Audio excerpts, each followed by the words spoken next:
en nombre del Grupo Socialista. Adelante. Y muchas gracias, señora comisaria, por su comparecencia y por su intervención, que efectivamente es muy oportuno este debate y muy necesario sobre una realidad que cada vez es más alarmante. La constatación de que el cambio climático es un hecho y que sus efectos causan estragos sin distinción de fronteras.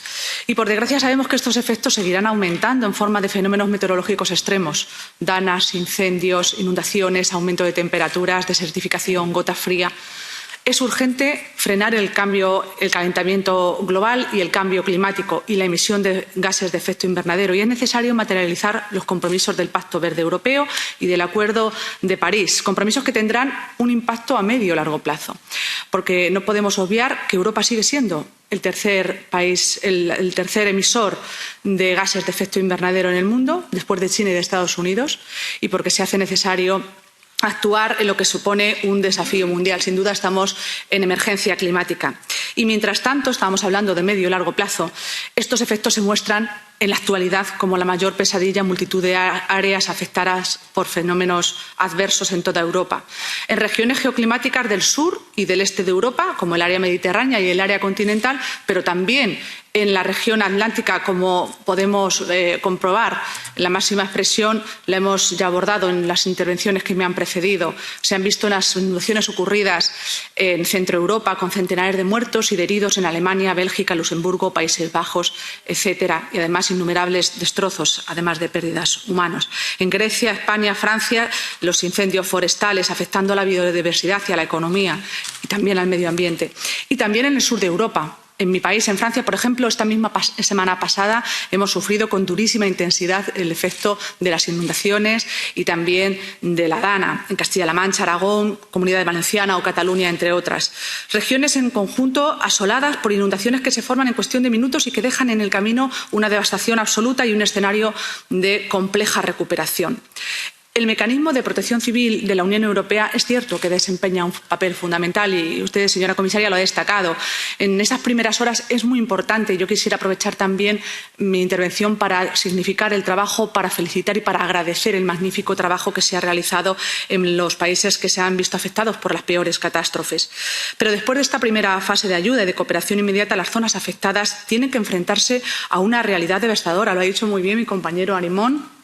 La pérdida de vidas humanas se une, que es muy grave, se une a la reconstrucción de las zonas afectadas tras el desastre, los daños en las infraestructuras públicas, las viviendas destrozadas, los negocios, las cosechas, en definitiva, pérdidas millonarias que asolan vidas enteras de trabajo y que dejan a multitud de familias sin absolutamente nada. Y esto está pasando en Europa, también en el mundo.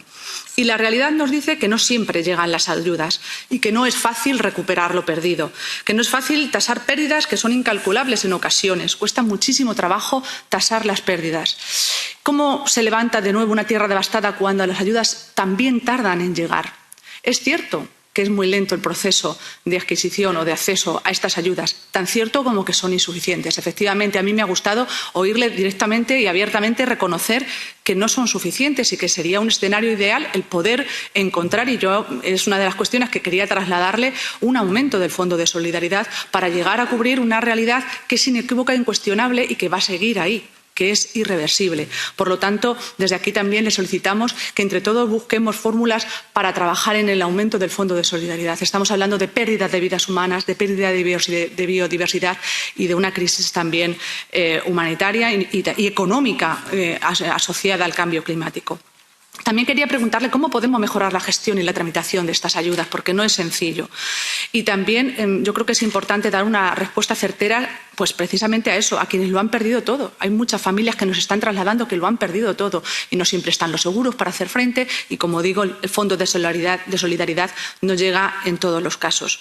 Y muy importante, no solo cómo podemos resolver la devastación, sino cómo podemos prevenirla. Yo creo que tenemos un mecanismo muy importante, el mecanismo de protección de la Unión Europea, que tiene además una herramienta muy importante, como es la alerta temprana y la monitorización con el Servicio de Emergencias Copérnico, que es una herramienta fundamental y muy oportuna, que puede ayudarnos con esa información geoespacial de precisión a prevenir de qué manera o qué medidas concretas están funcionando mejor de las que ha enumerado, que son muy interesantes, pero ¿cuáles son las que mejores resultados están produciendo en la prevención de este cambio climático y de esta devastación y destrozos como consecuencia de la alerta sanitaria?